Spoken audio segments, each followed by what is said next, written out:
Hello， 各位朋友，大家好，欢迎来到台湾的男的频道。今天这部影片呢，我们要来跟大家分享这一次改版当中推出的2个新角色，也就是我们的 Paul Pierce 跟 Jaren Jackson Jr. 他们的一些基础的操作思路，以及应该用什么样子的阵容来跟他们做搭配。那另外呢，在这一次改版当中呢，当你的排位到达巅峰超巨，并且呢触发征召模式的时候呢，会有一个全新的机制，叫做 BP 机制。那这个 BP 机制呢，到时候是如何运作的，以及应该注意些什么？当你如果遇到 BP 场的时候呢，你该如何去做思考？还有这一次的 NBA 球衣减价活动。好，那么话不多说，影片开始。南开高热，爽就站起来啦！好，那这里呢有一个很有趣的 fun fact， 像这个身中数十刀的特效。刀枪不入，他在当年2000年的时候呢，去了一家当地的夜店，跟对方的人马呢吵了起来。这个时候呢，他身中数十刀，还没有死哦，还可以上场比赛，跟鬼一样哦。但这件事情呢，跟他被轮椅抬走是没有关系的。他被轮椅抬走是另外一个更知名的事件。全明星的官方也太臭了吧？要这样哦，朋友。有什么需要帮忙的吗？厕所在哪？你先接着比赛，我马上回来。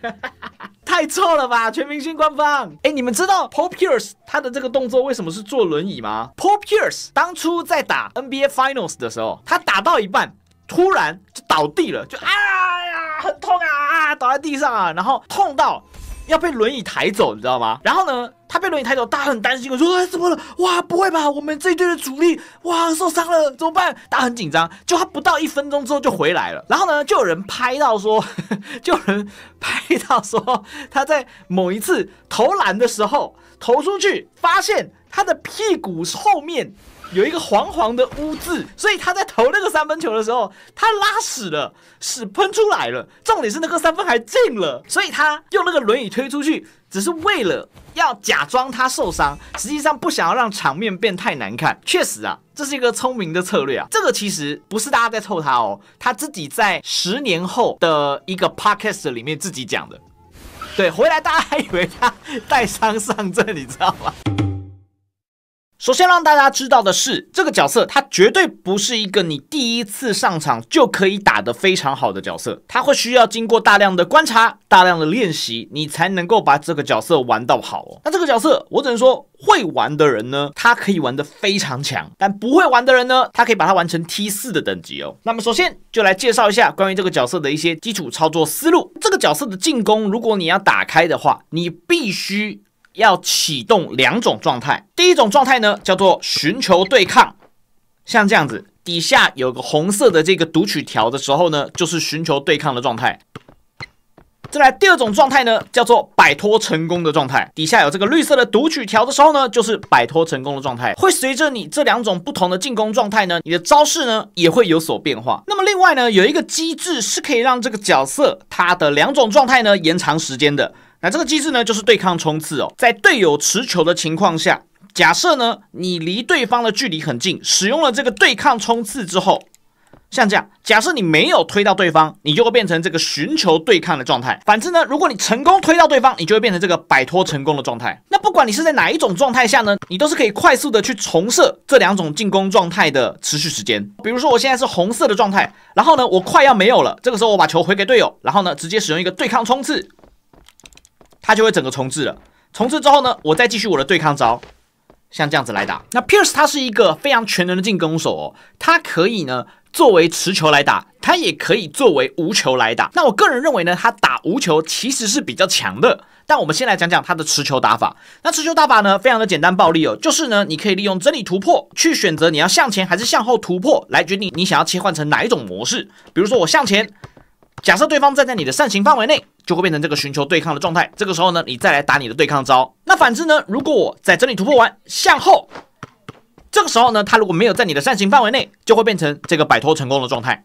那你可以依据呢不同的状态来出不同的招。但是为什么我说这种打法不强呢？因为通常啊，你的对手他会有意识的去闪避你的扇形区域，这样子一来呢，你就会变成进攻绑手绑脚。比如说我今天这波进攻，我就想要对抗模式，可是呢，对手却因为没有站在你的扇形范围内，而让你没办法切成对抗模式，这样子你可能就会乱了你自己的套路，你就会很难打这一波进攻哦。所以呢，为什么我不推荐带球的打法就是这样子？那我们来讲讲无球，它的无球非常的强势哦。那为什么强势？是因为它在无球的时候呢，它可以有2招强制跟对方拉开身位的技能哦。第一招就是这一个对抗冲刺。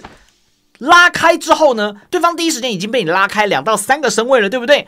当他拉开这个身位之后呢，他还有另外一招，也就是呢他的接球启动突破，可以拉开更长的身位。我们来示范一次，比如说我先跟对方撞开了之后呢，好，接下来再去做这个接球启动。没错，就像这样子，他有这2个非常强势的技能，可以快速的跟对方拉开身位，这个是我推荐的无球打法哦。当然呢，还是要强调一下，今天这部影片呢只是简单的机制介绍，关于它的各种细微的操作呢，我们之后再来谈。好，那么目前呢，我们实况主们呢测试下来的，我觉得最舒服的阵容呢是罗德曼配上 Pierce 哦，因为罗德曼他有一手三角轴心进攻哦，可以快速的去洗球，来让 Pierce 有更多尝试去寻求对抗的机会哦。就如同之前我测试服里面所讲到的 ，Pierce 他是一个非常适合来洗对抗的角色，就是呢，当你如果进入这个寻求对抗的状态下之后呢，假设对方快速的把球回给你，这个时候你就可以有更多的这个机会去做这个寻求对抗，而且他非常强势的地方是在于呢，他是可以后手决定要不要进攻的。比如说呢，我看到这球呢有撞到，我再决定要出手。那如果没有撞到呢，我可以去停止这个出手。所以他跟罗德曼呢算是一个相辅相成，非常适合搭配的一个角色。那除此之外呢，刚刚我们前面有讲到，他非常适合打无球，对不对？所以说，如果你今天已经有一个1号位，比如说你有一个 Curry 了，这个时候呢，你也可以毫不犹豫的选择 Pierce。总之呢 ，Pierce 呢，他并不会特别受限于什么阵容，他基本上跟什么阵容都可以完美适配。这就是我觉得这个角色非常强的地方了。但不得不说啊，这个角色如果你是单排的话呢，当你的队友不了解你的机制的状态下呢，这角色真的很难打，基本上是打不开的。因为呢，当你的队友意识到说，要给你球的时候，你下面的那个寻求对抗或者是摆脱成功的状态呢，就已经没有了。这个时候你要再重新启用，就会拖到我方的进攻时间哦。这点是我觉得比较可惜的地方。所以这角色严格来说还是比较适合3排的。最后，我强烈的建议大家，这个角色绝对不要贸然上场哦。我建议你呢，可以先把它加入王朝模式里面，去跟电脑打个几局，熟悉了它的操作或它的机制之后呢，你再上场，要不然就会跟我第一天的直播一样丑。这边呢，我用我个人实况组的经验呢，以身试法来告诉大家，千万不要贸然上场这只角色。好，接下来呢，我们就要来讲到这一次版本的超级橙卡角，也就是 Jaren Jackson Jr.， 我真的不夸张，这个角色真的超级强，完全做坏了的一个角色，我只能这么说。这个角色的进攻手段呢，非常的简单暴力。好，那我们接下来就来讲讲这个角色几个主要的进攻方式哦。那这个角色呢，基本上它就是一个无球的角色哦，它不能够作为持球来打。那它主要呢，就是从3分线来发起他的进攻哦。第一种方式呢，就是直接在3分这边等接球。当你意识到对方扑上来的时候，这个时候呢，你就可以直接接球之后突破，然后进去直接爆灌一波。那这个在对面呢，如果中锋被强制拉出来的时候呢，这招就会非常好用。基本上我认为是没有人可以守得到你这个灌篮的啦。刚才这一招呢，各位已经觉得很夸张了，对不对？我跟大家讲，这招只是算是小儿科，它最扯的招是这一招，也就是它的对抗掩护完之后的外弹冲刺。我们来看一下有多夸张，外弹，然后直接后撤3分。为什么这招很夸张呢？是因为啊，如果对方他有意识的，他跟到你的3分了，这时候你可以这么做。来，各位看好了，挡完之后外弹接球，好，假设对方跟到你了，这时候你可以切进去再灌篮。所以这角色超级夸张，我觉得是完全做坏了哦。他不只可以外弹，对方不只要去踩你的3分，他还必须要防你再度切进去灌篮。哇，我真的觉得这个技能组完全就是橙卡的技能组啊，超级夸张。真的要说起来，这个角色大概除了抢篮板不能做之外，其他什么事情都可以做。那唯一一个比较需要担心的就是啊，这个角色他只能够做无球进攻，所以呢，你们队上一定要搭配一个1号位，再加上你这一个2号位呢，你的3号位他是单板，所以他可能就会比较辛苦一点。那另外呢，他最舒服的打法其实是把对面的中锋拉出去，但是你如果又要保证我方有篮板的情况下呢，你就不得不选罗德曼。可是你选了罗德曼之后呢，罗德曼又不能够拉空间，这个就是他比较尴尬的一个地方哦。但这仍然不会影响这个角色之后排到 T0 的定位，你只需要非常短的时间，你就可以快速的上手它。所以呢，真的要说这个角色是这一个版本的真正的橙卡，一点都不为过。那我觉得它适合搭配的阵容呢，可以搭配 Curry、Paul Gasol 这种大型的空间阵，或是任何空间型的阵容呢，对他来说都会非常的舒服哦。这个就是关于这一次的真橙卡 Jaren Jackson 的进攻技能介绍了。进攻讲完了，再来我们来讲讲他最强的防守。他的防守呢，本身盖火锅的范围已经很大了哦，但是在他盖完火锅之后，他只要盖了1个火锅就会叠1层被动，盖了2个火锅之后就会叠到2层被动，叠到2层被动，每1层被动都会让他的盖火锅范围永久增加，你就知道这个有多夸张了。那盖火锅到底有多好盖呢？这个我们之后的影片呢再来跟大家聊哦。那我们再来讲讲他另外一个很夸张的技能，也就是他的捡球。我们来看一下有多扯。就像这样，对方已经要捡到球了，你可以直接用大招把他的球干走，这真的超级夸张的。我们再看一次，捡球。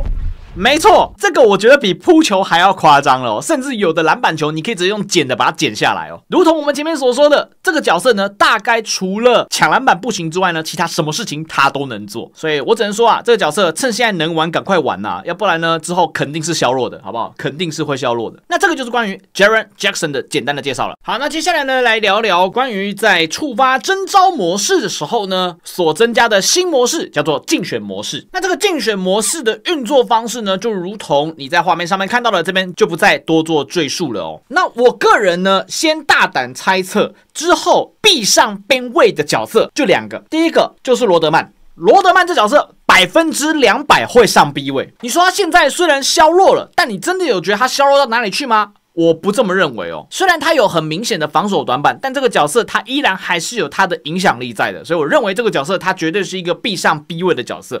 那如果他上了 B 位之后呢，接下来有几只角色就会大量的出现了。第一个角色呢就是 Paul Gasol， 第二个角色呢就是 Hakeem Olajuwon， 这2个角色一定会大量的出现。那这2个角色出现之后呢，字母哥出现的几率就会稍微下降一点了哦，因为字母哥这个角色是非常好去 counter 罗德曼的一个角色，所以这个时候呢，大家就不能狂顶猛顶了。那不能狂顶猛顶之后怎么办呢？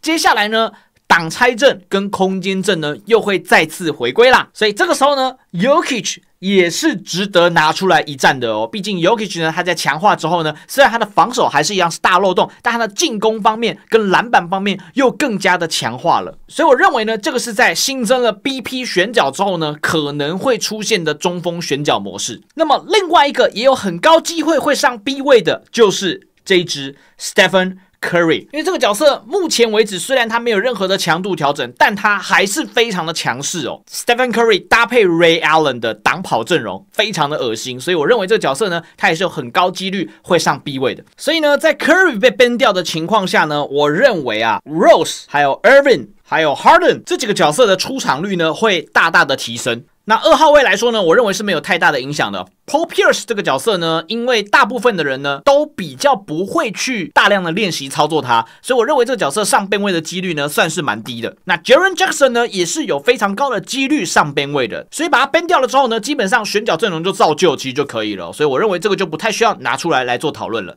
那这个就是呢，我认为之后的 BP 生态以及呢可能会很常被选取到的几个角色。最后就是这次活动当中我个人最喜欢的最佛心的活动啦，因为我之前呢有抽了 Irving 的球服嘛，然后呢也有抽到几个普通的球服，那总共呢这一次营运推给我了24张黑卡，哇，真的超爽啊！这24张黑卡再加上我原本有的几张黑卡，我又可以再去买几件专属球衣啦，真香啊，太神啦！全明星接球派对。那除了这个之外呢，还有一个很屌的地方，就是现在你只要帮角色呢穿上他的专属球衣呢，他的局内展示的球员例会会再有一个不同版本的球员例会。Oh my god， 这个头像帅到我看到我直接满地都是水，我说的是泪水。那除了 Irving 之外呢，其他角色也有他的专属例会哦，像 Curry 就有当年的1718宇宙勇的专属例会哦，像 Jokic 也有他穿上金块队服的专属例会。哇，这个真的是超级帅啊！那大家如果想看的话，直接进来这个地方，并且去选择你要的球员来切换他的例会就可以了。每一个球员只要是有特殊球服的，都会有他的专属例会哦。好啦，那么以上呢就是这一次的改版的简单的介绍啦。那如果你有任何想法，或是你有任何想分享的，欢迎你也可以在影片下方留言让我知道哦。好啦，那么感谢各位今天的收看，我是台湾男，我们下部影片见，大家